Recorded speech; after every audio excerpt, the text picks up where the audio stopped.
born in Croatia, but my parents moved to a little town in Chicago shortly after. As a kid, I always wondered what it looked like back home, but my parents never visited my birthplace. Mom, Dad, why can't we go to Croatia? It's winter all the time there. So cold you could freeze. Honey, you tell her. Actually, yeah. So there is no Christmas in Croatia, and that's why we don't go there. What in the world? That was clearly a lie. Everyone knew there was Christmas everywhere.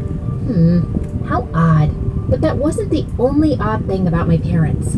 My parents never played with me. They preferred to watch movies or play board games because they were always so tired. Guys, let's play hide and seek. Oh, honey, I can't. My knees hurt and it's time to take my medication. Gosh, they could be pretty boring, but still awesome parents. When I was in the 3rd grade, Mom and Dad came to watch me at the school talent show. I was waving at them happily when I heard Ivana's voice, the meanest girl in school. Oh, are those your grandparents? No, they're my parents. She just started to laugh like a crazy person. Girl, the only way those are your parents is if you're adopted or even stolen. That got me so mad, but then another girl came. Hey, that's not a nice thing to say. Oh, please. Those people are so old and so wrinkly. Okay, that was it. No one had the right to say bad stuff about my parents. Instantly, I kicked the girl and she fell off the stage. Of course, I got disqualified for that, but it was worth it. The next day, as I was putting my books in my locker, the same girl who had spoken up for me at the talent show walked up to me. Oh, the ninja girl is here.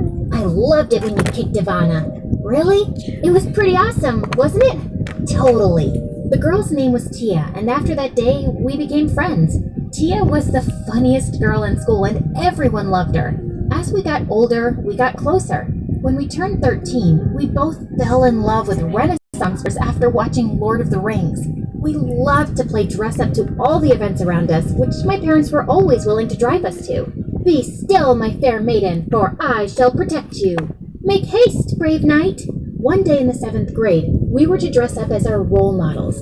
I dressed up as Frodo, and Tia was Sam. When we walked in, the entire school started to laugh at us, and Ivana was at the front. Oh God, look! It's the Weirdo Club! What are you guys supposed to be? Maybe if you knew how to read, you would know, poopy face.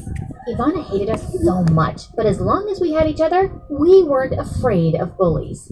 As the years went by, our collection of costumes grew, and I ran out of space for it in my room. I asked my parents if I could use the room next door, which was always locked, but they refused. Why not? I just need a bigger space for my things. Put them in the garage. That room is, full of spiders, lizards, and whatnot. You'd hate it, trust me. Huh?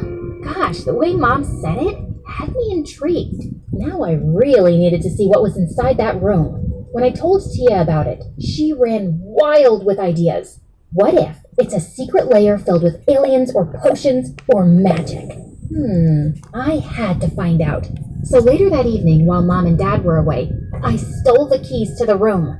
When I went in, I didn't see aliens or potions.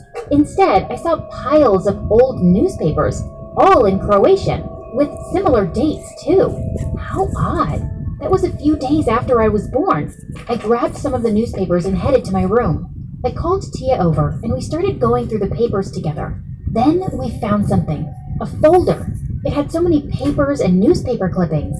In one of the papers, there was a picture of a woman who looked somewhat like me. We used Google to translate the words, and it read, "Woman missing along with her baby." The woman's name was Emma, and I was sure I had heard that name once or twice when my parents were talking to each other. What the heck? I felt like my head was spinning, and I remembered the time Ivana had said how she thought my parents had